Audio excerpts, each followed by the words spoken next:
भारत के बिल्कुल दक्षिणी छोर की जरा कल्पना कीजिए।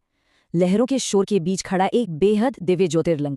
देखिए, ये सिर्फ कोई प्राचीन स्मारक नहीं है, बल्कि ये दो सर्वोच्च देवों भगवान राम और भगवान शिव के एक अद्भुत और शाश्वत संगम का साक्षात प्रमाण है। अगर आप यहाँ के विशाल महासागर को ध्यान से सुनेंगे ना, तो ऐसा लगेगा जैसे आज भी ये लहरें श्रीलंका की ओर इशारा करते हुए भगवान राम की अटूट आस्था और उनकी सदियों पुरानी कहानियां हमें फुसफुसाकर सुना रही हैं। अध्याय 1 पौराणिक शुरुआत। अब रामायण की वो कथा तो हम सब जानते ही हैं। जब भगवान हनुमान को कैलाश पर्वत से शिवलिंग लाने में थोड़ी देर हो गई तो माता सीता ने क्या किया? उन्होंने बस वहीं समुद्र तट की रेत उठाई और अपने हाथों से पवित्र शिवलिंग बना दिया, जिसकी भगवान राम ने पूरे विधि विधान से पूजा की। और हाँ, लंका विजय के बाद रावण वध की प्रायश्चित के लिए भगवान राम ने यहीं भगवान शिव की घोर तपस्या भी की थी। सच कहूं तो यहीं से इस ज्योतिर्लिंग को अपना वो अमर नाम मिला जिसे हम आज पूजते हैं, रामेश्वर, जिसका सीधा सा अर्थ है राम के ईश्वर। अध्याय 2 प्रारंभिक ऐतिहासिक संदर्भ। इतिहास के पन्नों को पलटें तो शैव संतों का प्रारंभिक भक्ति साहित्य हमें बताता है कि प्रारंभिक मध्यकाल तक ही ये जगह एक बहुत बड़ा तीर्थ स्थल बन चुकी थी। और मजे की बात यह है कि ये हिंद महासागर और बंगाल की खाड़ी के प्राचीन समुद्री व्यापार मार्गों पर बिल्कुल सटीक जगह पर स्थित था। अध्याय 3 पांड्य राजवंश का विस्तार। फिर दौर आया शक्तिशाली पांड्य शासकों का। उन्होंने सच में काया पलट कर दी। एक एक करके विशाल प्राकार बनाए गए, भारी भरकम पत्थर के स्तंभ खड़े किए गए। मतलब उस अद्भुत दक्षिण भारतीय द्रविड़ वास्तुकला ने एक साधारण से मंदिर को एक विशाल और भव्य परिसर में बदल कर रख दिया। अध्याय 4 जाफना शासक और दक्षिणी संरक्षक। इसके बाद इन शासकों ने मंदिर में इतने शानदार नए मंडप जोड़े कि यहाँ की शैव परंपराएं और भी ज्यादा गहरी हो गईं। इसी का नतीजा था कि रामेश्वरम देखते ही देखते पूरे दक्षिण भारत का सबसे प्रमुख और सबसे अनोखा शिवधाम बनकर उभरा।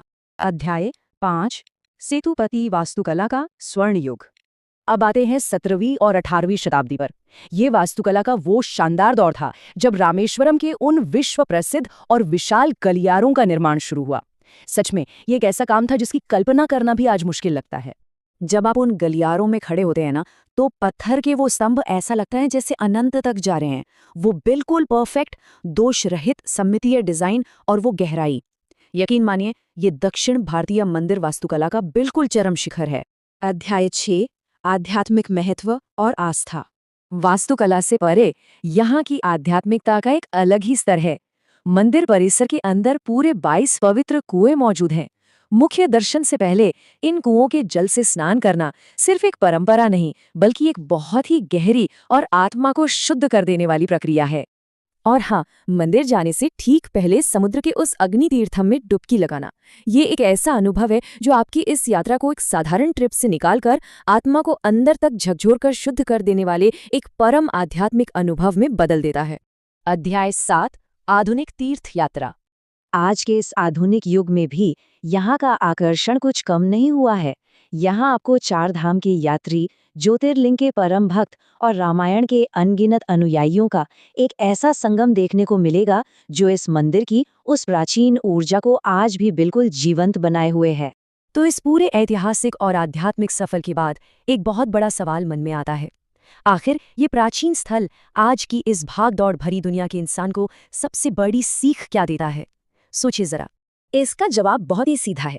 रामेश्वरम हमें बताता है कि जो सच्ची और अटूट भक्ति होती है ना, वो हमारी सभी सांसारिक सीमाओं और हमारी सोच के सारे दायरों को पूरी तरह से पार कर जाती है।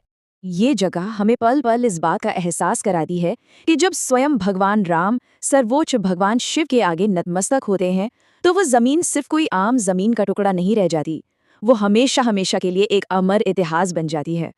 इसीलिए रामेश्वरम को सिर्फ एक प्राचीन ज्योतिर्लिंग मंदिर समझना हमारी भूल होगी।